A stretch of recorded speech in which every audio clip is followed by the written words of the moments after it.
डोंगरगढ़ में हुई थी। मेरे पति सरकारी विभाग में हैं। उनकी posting as a railway guard में थी। हमारी शादी 2015 को हुई। उसके 6-7 महीने तक वो ठीक थे और शादी के दौरान जितना हो सका मेरे माता पिता ने जितना जो सामान होता है प्लस जो नकदी होता है उन्हें सब दिया था। उसके कुछ टाइम पश्चात ही वो मुझे बोलते थे कि अपने पापा से और कैश मांग और मुझे गाड़ी चाहिए। तो 2016 में मेरे पिताजी ने मुझे कार भी दी और एक 2 व्हीलर एक्टिवा भी दी। बट उनका जो निरंतर जो है उनकी बहन मतलब मेरी यानी कि मेरी जो बड़ी ननद है उनका अत्याचार कंटिन्यू मुझ पर चलता रहा और 1-2 बार मैं थाने भी गई, नॉर्मली कंप्लेन के लिए। तो वहाँ पर उन्होंने बोल दिया कि मैं अब अच्छे से रहूँगा, आगे से इनसे कोई मारपीट नहीं करूँगा। ऐसे करके ये चीज़ 2 से 3 बार हो गई।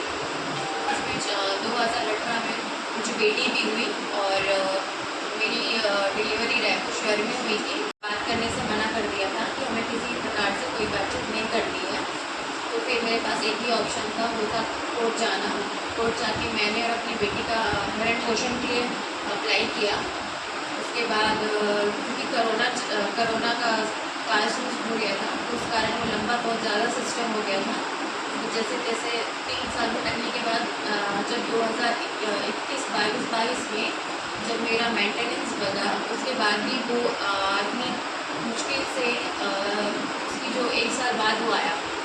उसके 1 साल बाद जब वो आया तो मुश्किल से उसने 2 से 3 ही काउंसलिंग अटेंड की और फिर उसके बाद 2 बार कोर्ट आया, 2 बार उसने पैसे दिए। उसके बाद फिर जब वो आया मेरे घर आया अपने वकील के साथ और वकील के साथ आके मेरे माता पिता और समाज वालों के समक्ष कहने लगा कि अब मैं अच्छे से रहना चाहता हूँ, अपनी बीवी को और अपनी बेटी को रखना चाहता हूँ।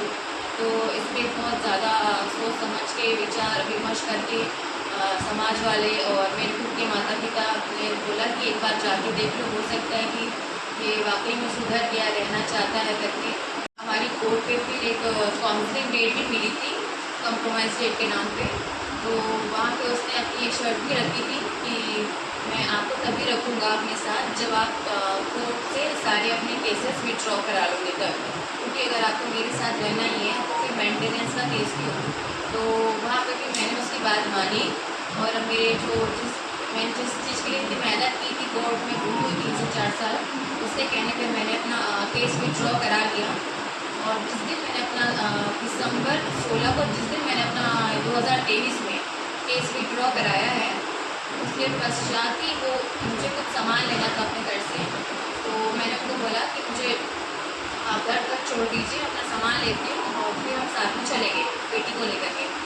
तो उन्होंने मुझे आधे रास्ते पे ही मुझे और मेरी बेटी को उतार के अपने वकील के साथ चले गए थे।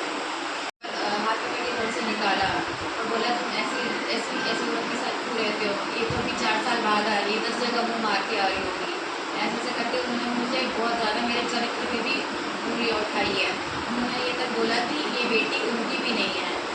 इतनी सब बात होने के बावजूद भी फिर लास्ट मेरे साथ उन्होंने गलत भी बहुत चीज़ें की है।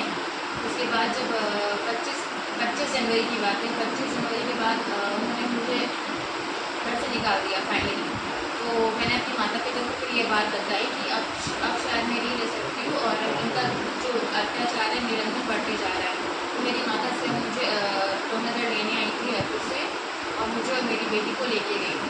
उसके बाद फिर जब मैं थाने गई, मैं महिला थाने गई फिर रायपुर में आके महिला थाने जब मैं गई तो उन्होंने काउंसलिंग की डेट दी। मैंने कहा कि मैम काउंसलिंग की डेट पे ही हम जब आमने सामने बात होगी तो हम सोचेंगे समझेंगे करेंगे। उसके बाद काउंसलिंग की डेट हुई तो काउंसलिंग की सिर्फ एक डेट पे आया, उसके बाद फिर वो काउंसलिंग की डेट पे भी नहीं आया। और जब तीसरी काउंसलिंग हुई उसके बाद मेरी FIR दर्ज हुई। FIR दर्ज हुई उसके बाद उनको बेल भी मिल चुकी है और FIR उनकी पूरे मेरी दोनों ननद, मेरी नंदोई और मेरे हस्बैंड के खिलाफ हुई। जी बताइए। जी बताइए। मेरा नाम नैना अम्बादे है। मैं रायपुर छत्तीसगढ़ से हूँ। 2015 में मेरी शादी हुई थी डोंगरगढ़ में। मेरे पति रेलवे कर्मचारी हैं। शादी के उन्होंने कुछ समय पश्चात ही मुझे दहेज के लिए परताना शुरू कर दिया था। रहते रहते मेरे पिताजी ने उन्हें कार और कैश और 2 व्हीलर गाड़ी भी दी थी, लेकिन उनका निरंतर अत्याचार बढ़ते गया। और इस बीच उन्होंने मुझे भगा दिया घर से भगाने के बाद मैंने थाने में कंप्लेन की थी। थाने में कंप्लेन हुई, बाकायदा कोर्ट तक गया केस। पर जब वापस वो आए तो उन्होंने बोला कि वो मेरी बेटी और मेरे साथ अच्छे से रहेंगे।